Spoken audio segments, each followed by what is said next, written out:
और मैं एक घटना आप लोगों के सामने रखना चाहती हूँ। वर्ष 1998 में उत्तर प्रदेश सरकार के मंत्री रविंदर शुक्ला जी ने स्कूलों में राष्ट्रगीत को गाना अनिवार्य कर दिया था, लेकिन तब के तत्कालीन प्रधानमंत्री अटल बिहारी वाजपेयी जी ने, जो उस समय लखनऊ के दौरे पर थे, उत्तर प्रदेश सरकार के इस फैसले पर नाराजगी जताई और यूपी सरकार ने राष्ट्रगीत को अनिवार्य करने वाले मंत्री को बर्खास्त कर दिया था। अब मैं सत्ता पक्ष से सवाल करना चाहूंगी,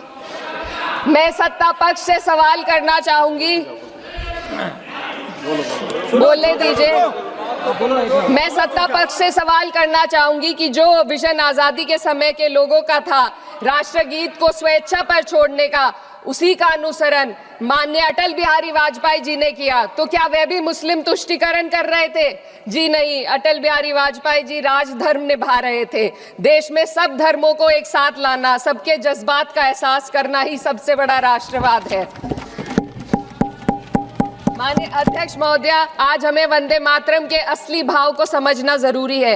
यह गीत तो देश के जल, जंगल, जमीन, हरियाली और निर्मल हवा की वंदना को समर्पित है। यह भारत की जन जन की मंगल कामना करता है कि भारत का हर नागरिक स्वस्थ रहे, सुरक्षित रहे और सम्मान के साथ जी सके। सुजलाम सुफलाम का अर्थ है, सुनिए, ऐसा देश जहां स्वच्छ और पर्याप्त जल हो, जहां नदियां जिंदा हो, बहती हो, जीवन देती हो। अध्यक्ष महोदय, लेकिन अब जरा यमुना का हाल देखिए।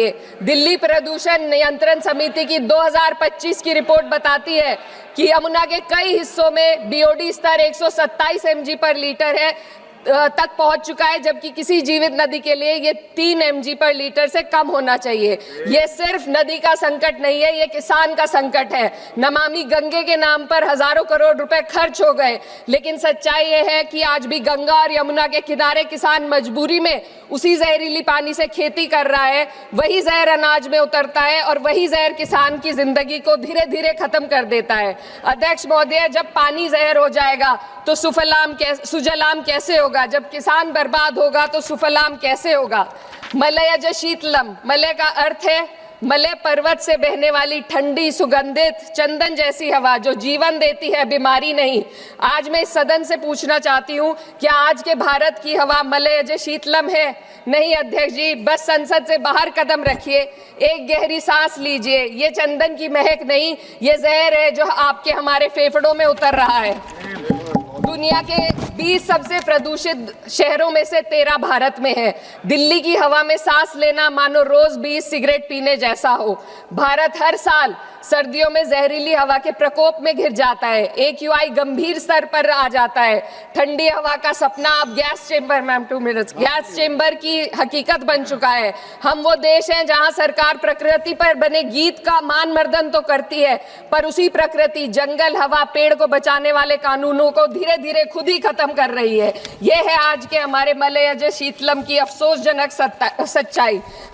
अगर हम हवा को साफ नहीं कर पाए तो न सुजलाम बचेगा, न सुफलाम बचेगा। माननीय अध्यक्ष महोदय, सस्य श्यामलम का अर्थ है ऐसा देश जहां उपजाऊ जमीन हो, जहां खेत फसल से भरे हो और किसान कर्ज और निराशा में न डूबा हो। आज किसान सिर्फ मौसम से नहीं लड़ रहा, वह प्रदूषण, नीतियों की बेरुखी और सिस्टम की नाइंसाफी से लड़ रहा है। एक तरफ कॉर्पोरेट के लोन माफ होते हैं, दूसरी तरफ किसान को उसकी वाजिब MSP भी नहीं मिल पाती है। आप ग्लोबल सुपर पावर बनने की बात करते हैं, लेकिन हमारी पर कैपिटा इनकम दुनिया में 136वें नंबर पर है। हम अपने छोटे पड़ोसी देश से भी पीछे हैं। हमारे लोग $2500 तक भी नहीं कमा पा रहे एक साल में, और जिन अरबपतियों की ये रक्षा करते हैं वो इतना पैसा एक सेकंड में कमा लेते हैं। आज वंदे मातरम को बुनियाद बनाकर राजनीति की जा रही है, लेकिन जमीन पर जंगल पूंजीपतियों को सौंपी जा रही है। आदिवासियों को उनके घरों से उजाड़ा जा रहा है। मातरम में जो मात्रा माता है वे सिर्फ मातृभूमि की वंदना नहीं, वे इस धरती की हर नारी, वे इस देश की हर बेटी, हर महिला के सम्मान की बात भी करता है। लेकिन आंकड़े अगर आप देखेंगे, NCRB की हाल की रिपोर्ट के अनुसार,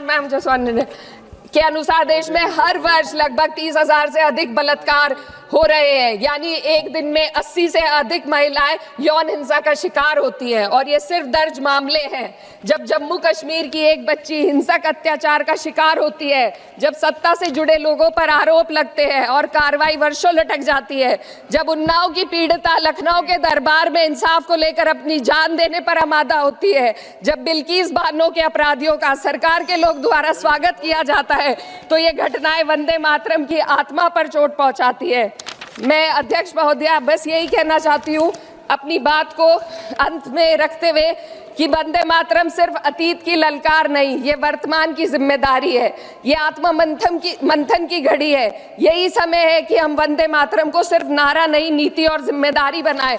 और अपने जज्बात को मैं आलमा इकबाल साहब के तराना हिंद के साथ इस सदन में रखना चाहती हूँ कि सारे जहां से अच्छा हिंदुस्तान हमारा, हम बुलबुले हैं इसके, ये गुलसिता हमारा, मजहब नहीं सिखाता आपस में बैर रखना, हिंदी है हम, वतन है हिंदुस्तान हमारा। श्रीमती लवली आनंद। आपके मोबाइल पर तुरंत आएगी ब्रेकिंग न्यूज, स्क्रीन पर सबसे पहले दिखेगी बड़ी खबर, देश दुनिया की हर खबर एक जगह। अब आपके मोबाइल पर तुरंत इंस्टॉल कीजिए न्यूज नेशन ऐप और रखिए खुद को अपडेट।